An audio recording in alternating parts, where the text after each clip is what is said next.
We have to understand that OLX is a mass platform. You can use OLX to sell anything from second-hand mobile phone to a second-hand house, car. I mean, the categories are endless. And that's where our target audience is also not static. It's actually a platform for everyone across all regions, all SECs, all genders.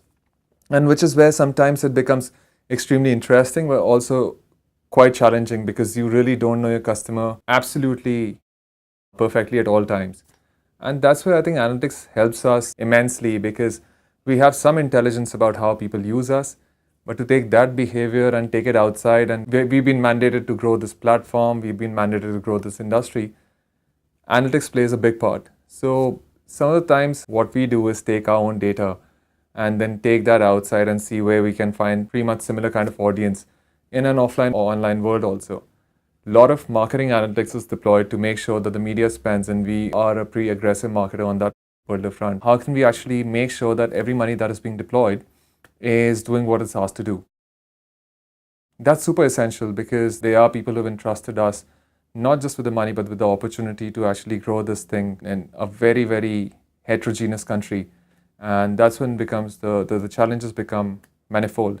So I think the analytics piece, what it helps us do primarily, one of the things that I kind of consult my BI and analytics team on a daily basis is my marketing investments. Where are they going? What are they doing? Where to prune, where to invest? And going forward, can I actually project basis my learnings? That's super essential because you would appreciate that digital businesses, they grow the rate of mushrooms. What was relevant yesterday is not going to be relevant tomorrow. So the tighter my projections are basis some sort of tangibility, some sort of confidence on data just helps me a little bit sure about an extremely unsure future. So analytics helps that or does that for me.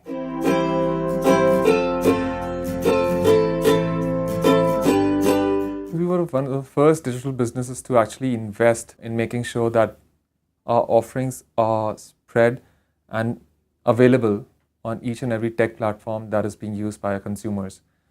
We had our mobile apps across all platforms about 4 years back when people were still struggling with their mobile sites and so on and so forth. So I think we invested in technology extremely early, and the best time to invest is when nobody else is investing. It holds true in stock market, it holds true in every other facet of life. For us also, I think what we did was this investment in technology to make sure that we were relevant for our users helped us get our learnings at a time when nobody else was competing for that particular space. The cost of failures or the cost of learnings was minimal. We knew how to develop our apps. We knew how to really make them shine through for our consumers, how they could benefit through entire UX. So all those technology investments that we did 4 years back in our mobile app technologies is very frankly paying off for us even right now. We are a hyperlocal platform. We win when people are getting the benefit out of our platform in a hyperlocal kind of a space. Like, can I actually sell or buy to anyone within 3 kilometer radius?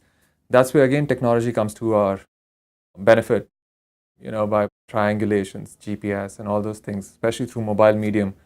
It just makes it super easy for our consumers to find relevant buyers and sellers, as the case might be, within a very, very small catchment area. Less effort, less time wasted, and super efficient. Apart from that, there are many ways I think we have deployed technology by which our buyers and sellers meet in the virtual world with less friction and in the least amount of time possible.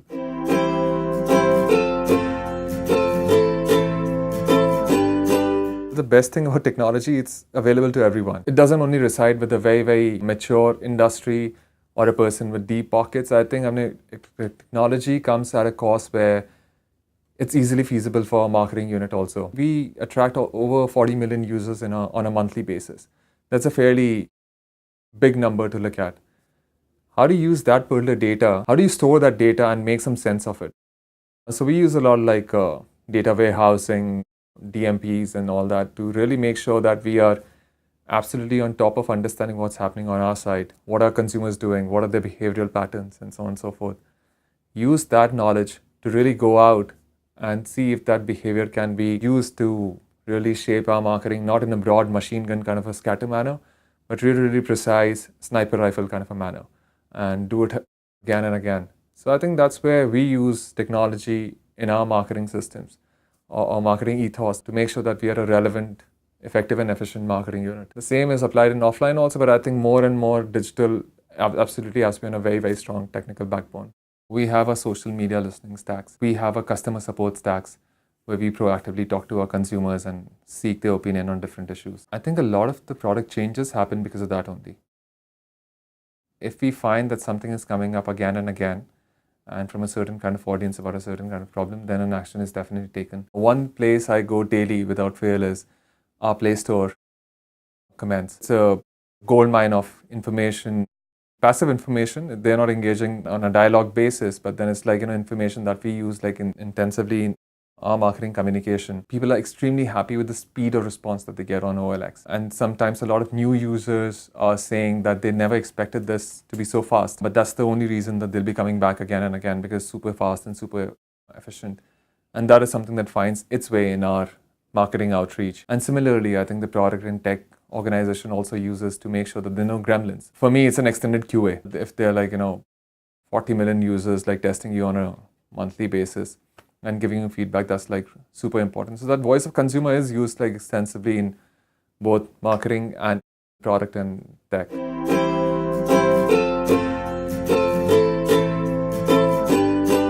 Projection being a big part of my decision making, how quickly things change in a digital business. And that's where sometimes even like the best of analysis can be led us under, because things just change because of technology, because of the way the consumers are still like, using your platform. The consumer behavior also changes quite rapidly, unlike a mature industry like carbonated drinks or cars or something of that sort. So because of that, sometimes you have done the best possible analysis, great econometric modeling. The team has run like crazy amount of algorithms and coming up with very, very good empirical data and analysis. When we actually put it to test, which is out in the market, and put money behind it, sometimes that just like goes for a toss. And that's my, how do you like really, really use this on a longer basis? How effective is that analysis on maybe a 6 months to a year long basis? And that is not the case because, as I said, things move too fast. And the thing on which you've assessed that particular input on changes also quite rapidly. So that's one of my biggest challenges. How do I use a piece of information and use it for a longer time?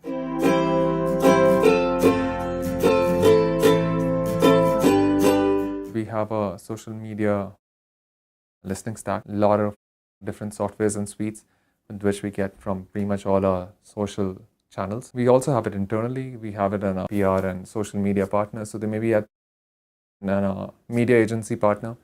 So at any given point of time, maybe there are 4 listening outposts which are feeding this information back to us. A lot of this is just about helping out with the consumer support issues. All digital businesses are nothing but offline businesses being put online. An OTA is nothing but like an offline travel agent selling plane tickets and insurance and everything, e-commerce. For us, the industry did not exist. Indians did not sell their used goods to people. At best, I mean, they were like just disposing it off to the kabadi wala and all. So that's where we have created this platform, we created this industry. We've been at it for almost like 4 years. I'm like actively been here for 7 years, but 4 years of going to market from all operations perspective. Still a lot of times, I think people have this, how to use this platform in a better way, which is why I think social media really contributes to our learning and our help being extended to those consumers. That's the biggest way we use our social media listening for our business. And obviously, word clouding, what's trending and all that kind of like, gets into our digital marketing and radio, which is what can be changed like much more frequently. And then we try and go to market with things which are much more relevant in that time and space.